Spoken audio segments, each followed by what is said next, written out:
بسم الله الرحمن الرحيم. السلام علیکم ورحمۃ اللہ وبرکاتہ۔ الحمد للہ وکفى وسلام علی عباده الذین اصطفى، اما بعد۔ حاضرین و ناظرین، یہ درس نمبر 2245 اور آج ہم سورۃ المدثر کی 6 آیتوں کی تلاوت و تشریح کریں گے۔ آیت نمبر 25 تا 30۔ اعوذ باللہ من الشیطان الرجیم، بسم اللہ الرحمن الرحیم۔ ان هذا الا قول البشر سأصليه سقر وما أدراك ما سقر لا تبقي ولا تذر لواحة للبشر عليها 19 صدق اللہ العظیم۔ لفظی ترجمہ یوں ہے، ان ھذا یہ نہیں ہے، الا مگر، قول البشر ایک بشر کا قول، سأصلیہ سقر ان قریب میں داخل کروں گا اسے جہنم میں، وما ادراک کیا آپ کو خبر ہے، ما سقر کہ جہنم کیا چیز ہے، لا تبقی وہ نہ باقی رکھے گی، ولا تذر اور نہ ہی وہ چھوڑے گی، لواحۃ للبشر چمڑے کو جھلسا دینے والی ہے، علیہا اس پر 19 ہیں۔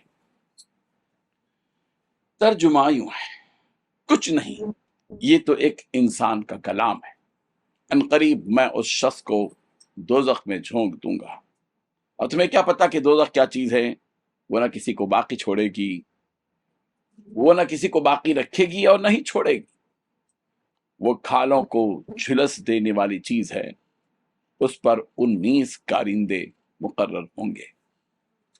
ان 6 آیتوں میں 6 باتیں بیان کی گئی ہیں۔ پہلی بات کہا کہ یہ تو ایک انسانی کلام ہے۔ دوسری بات اللہ تعالیٰ نے فرمایا کہ ہم اسے عنقریب دوزخ میں پھینک دیں گے۔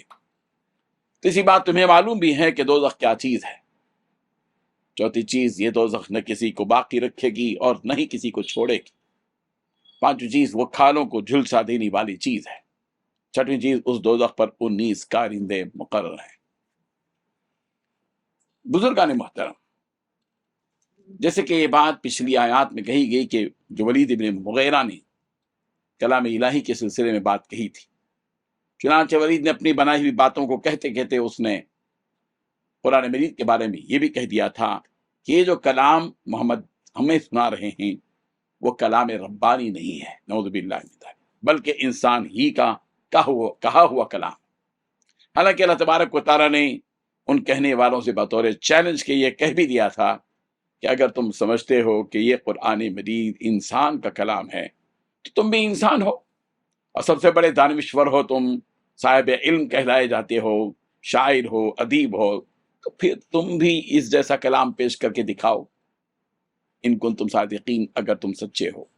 چیلنج کیا گیا کہ پورا قرآن لے کر آئیں، نہ لا سکے، ایک سورت لے کر آؤ، نہ لا سکے، 10 آیتیں لے کر آؤ، نہیں لا سکے، ایک آیت لا لو کم سے کم قرآن مجید جیسی، کہ فَلْيَأْتُوا بِحَدِيثٍ مِثْلِهِ إِن كَانُوا صَادِقِينَ۔ سورۃ طور میں کہا گیا کہ لے آئیں وہ لوگ قرآن مجید جیسی، یہ اللہ کے کلام جیسی، صرف ایک بات، اگر وہ واقعی سچے ہوں اپنی بات میں۔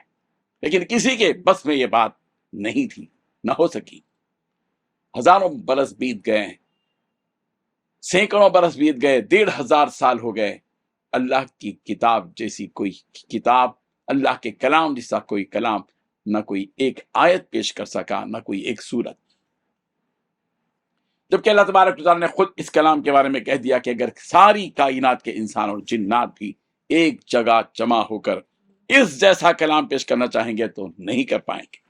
پیغمبر سے کہا گیا، قل پیغمبر آپ کہہ دیجئے، لَإِنِ اجْتَمَعَتِ الْإِنسُ وَالْجِنُّ عَلَىٰ أَن يَأْتُوا بِمِثْلِ هَٰذَا الْقُرْآنِ لَا يَأْتُونَ بِمِثْلِهِ، کہہ دیجئے پیغمبر کہ اگر سارے کے سارے انسان اور سارے کے سارے جن سب کے سب مل کر قرآن مجید جیسی چیز لے کر آئیں، لایا تو ابھی مصری یہ اس جیسی کتاب لا نہیں سکیں گے، وَلَوْ كَانَ بَعْضُهُمْ لِبَعْضٍ ظَهِيرًا، اگرچہ کہ وہ سب کے سب مل کر ایک دوسرے کے مددگار بن جائیں۔ ان سب باتوں کو جانتے ہوئے بھی ولید نے قرآن مجید کے بارے میں یہ الزام تراشی کی، چنانچہ اس جرم کے سبب اللہ تبارک و تعالیٰ فرما رہے ہیں کہ اسے جہنم میں جھونک دیا جائے گا، سأصلیہ سقر، میں اسے داخل کروں گا جہنم میں۔ پھر اس جہنم کی ہولناکی اور اس کے عذاب کی سختی کو بیان کرنے کے بعد اللہ تبارک و تعالیٰ ارشاد فرما رہے ہیں بطور سوال کہ کیا تم جانتے بھی ہو کہ وہ سقر کیا چیز ہے، کیسی سخت اور ہولناک جگہ ہے؟ اگر نہیں جانتے تو سنو، اس جہنم ایک ایسی آگ بھڑک رہی ہے جو اپنے اندر جانے والے کو پل بھر میں جلا کر رکھ دے گی، اور انسان کے جسم کا کوئی حصہ ایسا نہیں ہوگا جو جسے اس آگ نے جلا کر خاک نہ کر دیا ہو، یہاں تک کہ یہ آگ ہڈیوں کو تک نہیں چھوڑے گی، اسے بھی جلا کر راکھ کر دے گی۔ جب انسان اس آگ میں جل کر خاک ہو جائے گا تو پھر سے اللہ تبارک و تعالیٰ اسے زندگی بخشیں گے اور پھر سے اسے عذاب میں جلایا جائے گا۔ کلما نضجت جلودهم بدلناهم جلودا غیرها لیذوقوا العذاب، جب بھی ان کی کھالیں جل کر پک جائیں گی تو ہم اس کی جگہ دوسری کھالیں پیدا کر دیں گے تاکہ وہ اس عذاب کا مزہ چکھیں۔ انسان کے سارے اعضاء اس آگ میں جل جائیں گے، اور اگر اس عذاب کی سختی سے کوئی دوزخی نکل کر بھاگنا چاہے گا تو بھاگ بھی نہیں پائے گا، اس لیے کہ اس پر اللہ تبارک و تعالیٰ نے 19 فرشتے داروغہ نگران کار مقرر کر رکھے ہیں جو انہیں نکلنے نہیں دیں گے اور اسی دوزخ میں انہیں ڈھکیل دیا جائے گا۔ اللہ تبارک و تعالیٰ ان حقیقتوں کو سمجھنے کی ہم سب کو توفیق عطا فرمائے، آمین۔ وآخر دعوانا ان الحمد للہ رب العالمین۔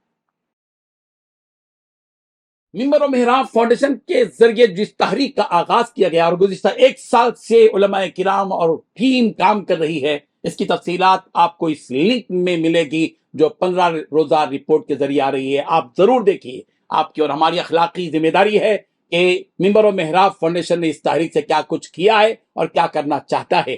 آپ سے ہم صرف ایک درخواست لے کر آئے ہیں کہ آپ سال میں کوئی ایک مہینہ مقرر کر لیجئے اور اس مہینے میں 5,000 روپے دیجئے۔